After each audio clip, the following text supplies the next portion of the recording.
IR, IL, maintenant IC. D'accord? On peut faire la somme. IR est égal à IC plus IL. D'accord? IR est égal à IC en phaseur toujours plus IL en phaseur. D'accord? Donc IC est égal à IR moins IL. Ici, et donc, IR c'est là, on a trouvé 0,171. La phase c'est moins 74. Virgule 0,37. 37 degrés, ça, moins IL. IL c'est là. 8,58 moins 74, 0,36. Bon, ça et ça, 36, 37, c'est quelques poussières, mais sinon, c'est la même chose, hein, d'accord? Il faut tenir compte des erreurs. On a calculé ici via la loi des nœuds, d'accord? Tout à l'heure, on a calculé IR et IL via la formule de la loi d'Ohm. U est égal à RI. V est égal à Z fois IR. Ici, c'est la même chose. V est égal à Z fois IL. On aurait dû calculer aussi via la loi d'Ohm pour trouver IC. Mais on a utilisé la loi des nœuds. Maintenant, on peut vérifier ça via la loi d'Ohm. C'est-à-dire, VC est égal à ZC fois IC. D'accord? Comment on a fait? Comme on a fait ici. D'accord? Or, VC est égal à VL. C'est la même chose. VC, c'est VL. VL, c'est IC, déjà. IC est égal à VC sur ZC. D'accord? Or, VC est égal à VL. VL sur ZC. D'accord? Donc, IC, là, on va vérifier si on tombe sur ça. VL, c'est connu. 17, ici, la VL. 17, 15. D'accord? 17, 15 et 15,964 comme phase divisé par ZC. ZC, c'est 25 moins 90. On vérifie bien pour voir qu'est-ce que ça donne. Ça doit donner la même chose que ça. Quelques poussières près. Maintenant, on va convertir ça en module de phase. Voilà. Ça nous donne 0,686. 0,686, la phase. 105, 964, 4 degrés.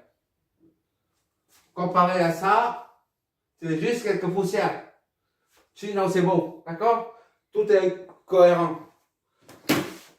Voilà. Maintenant, on a trouvé IR. Bon, maintenant, il faut trouver IRT, ICT, INT. Ainsi que les tensions VAT, VCT et VNT. Bon, on ramène tout ça au domaine temporel. D'accord? IRT. Domaine temporel. IRT avec la variable T. IR est où? IR est là. Ça fait, on multiplie par 1000 pour voir des milliampères. Voilà, on laisse ça comme ça. Des ampères. D'accord? Ça, on convertit cosinus de 4t. D'accord? Oméga t est constant. 4t, on remet. Plus la phase, c'est moins 7, 4, 0,37 degrés. D'accord? IAT, maintenant c'est ICT. ICT C'est ici. 0, 687, tout c'est en ampères, d'accord? 4T plus la phase, c'est 105, 9, 64 degrés. Voilà. Ampère. Et c'est ILT.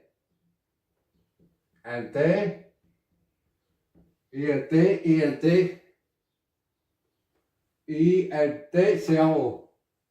0,858 cosinus de 4T toujours plus phase. Phase, c'est moins 74. 14,036 degrés. Ça, c'est en volt. 1 ampère toujours. Et maintenant, attention, VRT. Avec la variable P, VR, c'est où? VR, c'est ça. 10,29 cosinus de 4D toujours, plus la phase, moins 74,037 degrés. Ça, c'est en volt. VRT, VCT. VCT, il est où? VCT, c'est VNT, c'est la même chose, d'accord? Donc, c'est là. VCT, c'est VNT. On met les deux en même temps. VNT, VCT est égal à 17,15 cosinus de 4T plus la phase. 15 degrés 964. Voilà, on vole. Ah, c'est terminé. Maintenant, les phases et les déphasages.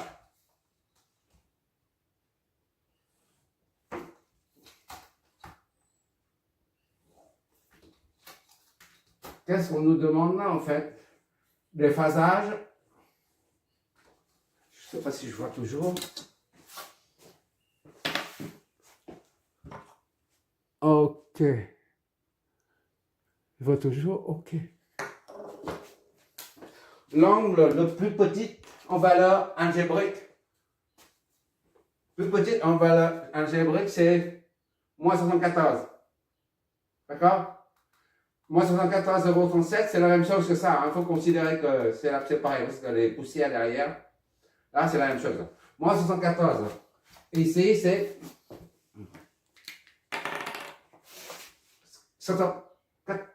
45, ici. Moins 74, c'est là, à peu près. D'accord? Moins 74. Voilà. Moins 74. 0,36, allez. 0,36 degrés. 1, 2, 3. Donc, IRT, INT et VRT sont en phase. IRT, INT et VRT. VRT sont en phase. D'accord? 1, 2, 3. Et maintenant, l'angle un peu plus grand, c'est 15. 15, c'est à peu près ici. 15 degrés. Pour VCT.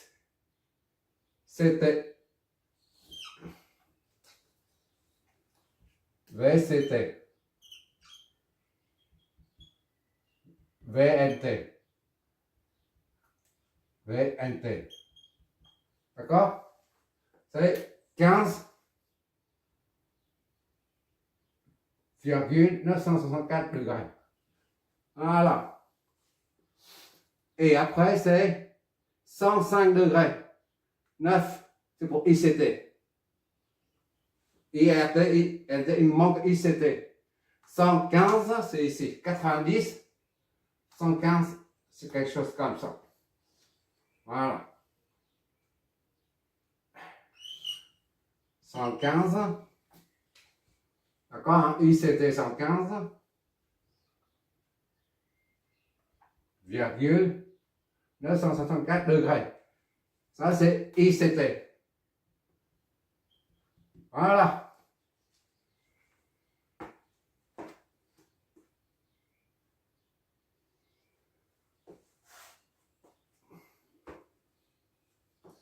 Qu'est-ce qu'on a comme conclusion à dégager?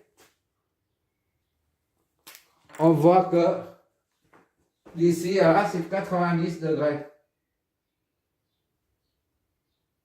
90 degrés. En valeur absolue, moins 74,36 plus 15,964. Et ça donne égal à 90. D'accord? Vérifie. C'est bon, c'est bon.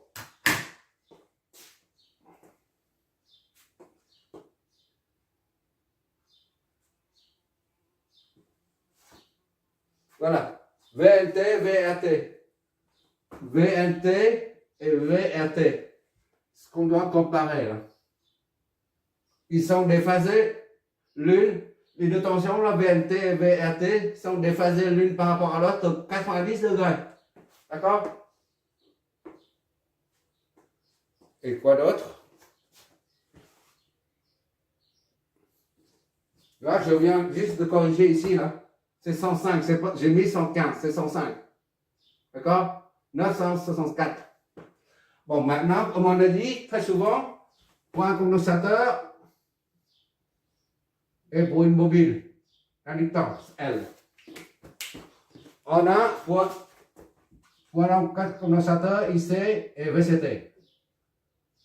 CT, et comme une bobine INT et VNT. D'accord? Pour un condensateur, le courant est en avance de 90 par VCT. Courant IC et VC. 90. D'accord? Ça, c'est pour le condensateur. Et pour la bobine, c'est l'inverse qui se produit. VNT et VCT et INT. 90. C'est-à-dire pour un condensateur, VC doit rattraper le 90, doit parcourir 90 degrés pour rattraper IC. VC est en retard par rapport à IC. Par contre, pour une bobine d'inductance L, IN doit parcourir 90 degrés pour rattraper VL. IL est en retard. On va vérifier tout ça sur le graphe. Bientôt, je vais m'allonger par terre. ICT, c'est en avant de VC. IC avant de VC, d'accord? IC, VC, VC c'est là. D'accord? On vérifie ici, d'ici à là, il y a 90. 105,964. D'accord? Moins ça. Ça, moins ça. Moins 15,964. Ça donne bien 90. D'accord? Ce qui signifie que le déphasage entre IC et VC correspond donc bien au phénomène physique qui se produit au borne d'un condensateur. La tension est en retard. Tu vois là, pour rattraper IC, VC doit faire 90 degrés. Ici, alors 90. Ce qu'on vient de calculer. D'accord? Et pour un bobine, il y a 90 degrés entre VL et IL. VL, c'est là. IL, c'est là. IL, là. VL ici. Et IL, là. On vérifie entre VL et IL, il y a 90 degrés ou pas. D'accord? Tiens, on a trouvé tout à l'heure. 74,036 plus 15, 964, 64, ça va 90. Et IL, est en retard, là. Il doit parcourir 90 degrés. IL ici, il doit rattraper VL. Il doit parcourir 90 degrés. Donc tout est cohérent, d'accord? J'ai fait exprès de tracer aussi les phaseurs en courant. Sinon, c'est pas demandé. C'est juste VLT, VAT. Voilà, tout est terminé.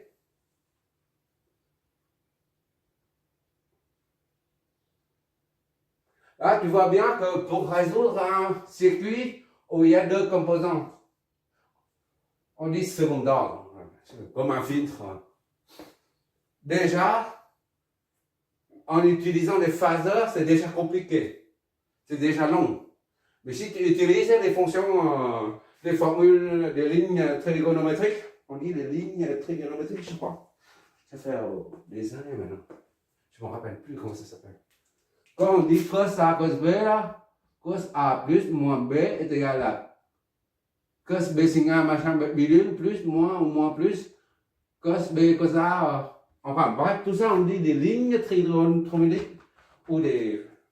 Je sais pas trop. Mais quand tu utilises ça à la place des phaseurs, eh ben, t'es jamais sorti de l'auberge. Là, c'est bon. La réponse, là, pour le domaine temporel, il est là. Tout ça.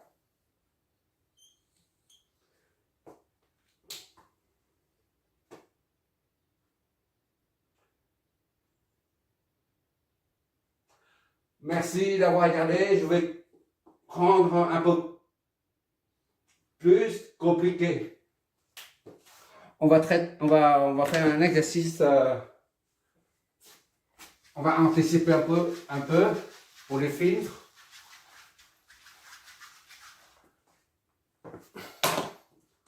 On a un comme ça. Voilà. Ce sont des filtres. En général, ce sont des filtres. Voilà, par exemple.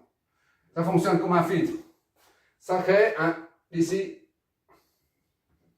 à là, le premier circuit là, première partie là, ça crée un déphasage, un certain déphasage. Et après, d'ici, A, B, C, D, et à cause du deuxième condensateur, ça va engendrer un supplément de déphasage, un autre déphasage, je crois.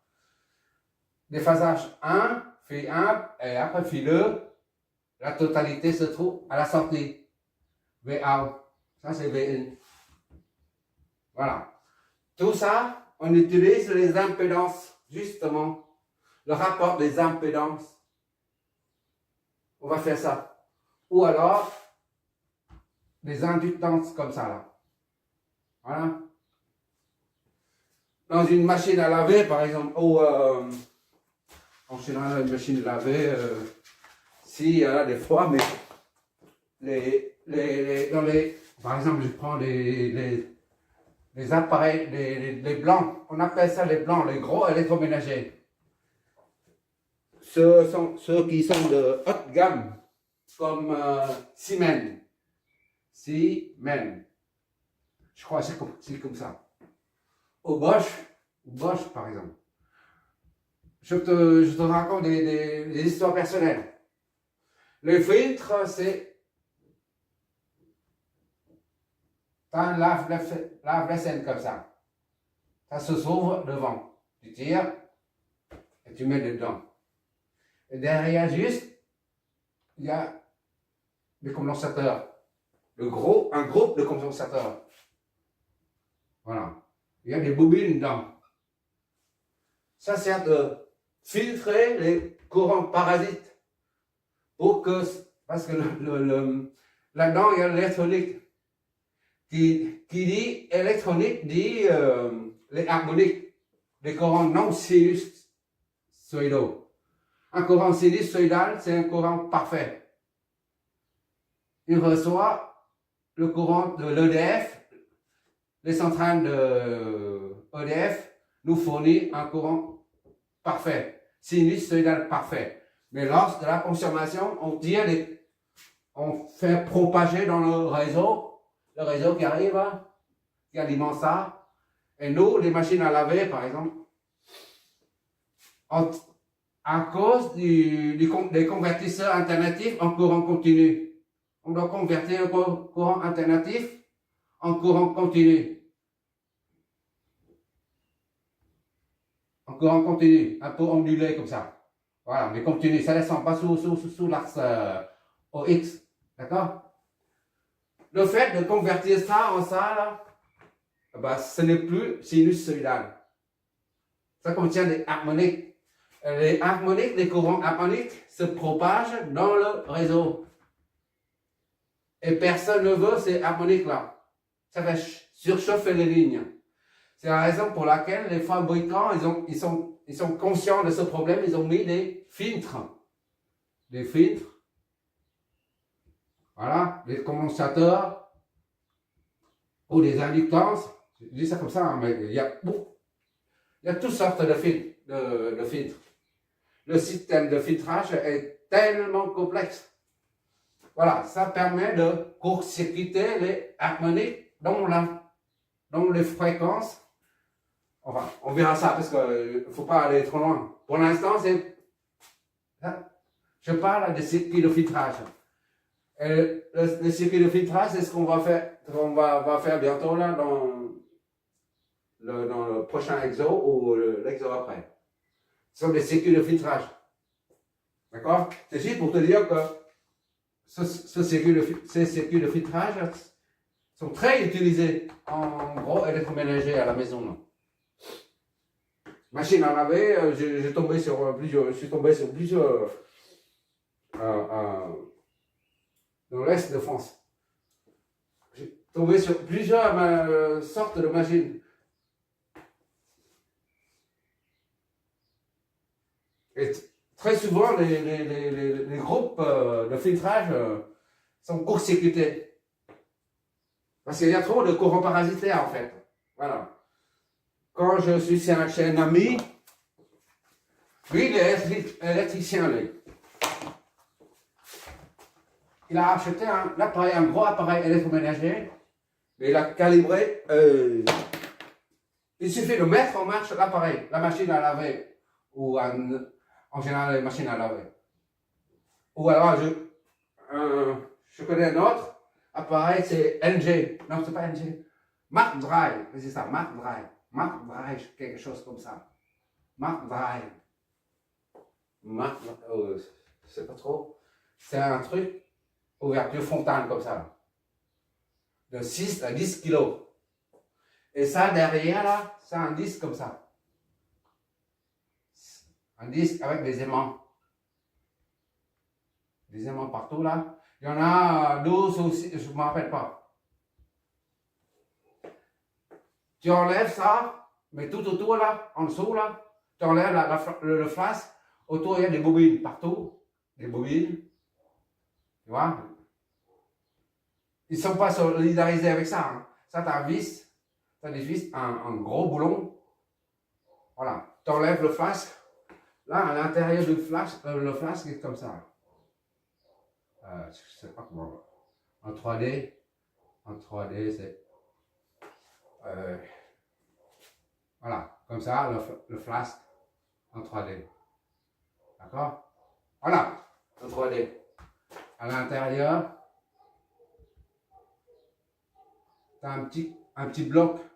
C'est un convertisseur électronique qui convertit le courant sinusoïdal venu de l'EDF et grâce au système de découpage, 3 transistors, il y en a 3. Il y en a 3. Ça, ce genre de machine, Mark Drive, je crois, je me rappelle, j'ai dépanné ça. Il n'y a pas de courant. C'est une machine à laver, le lave-linge, il n'y a pas de courant. C'est comme le TGV. Sur un TGV, il n'y a pas de courant, c'est normal. Le courant ne peut pas supporter une centaine de passagers. Donc, il y a le courant sinusoïdal qui arrive comme ça, là. Et ça devient continu après. Et temps 1, T1, ça alimente ça. Le T2, ça alimente ça. Le temps 3, ça alimente le dernier transistor. D'accord? Et chacun est déphasé de son vent. Ce qui fait un courant alternatif devient un courant continu. Et après, on alimente la machine en triphasé. Ça, c'est impressionnant de voir ça. Au démarrage, tu n'entends pas de bruit parce qu'il n'y a pas de moteur. Il n'y a pas de moteur, c'est le champ. Le champ. C'est pour ça qu'il y a un aimant ici. Épaisseur l'aimant, c'est à peu près 5 mm à peu près. C'est gros comme ça, là, en fait. Exactement, c'est ça. Ça fait ça.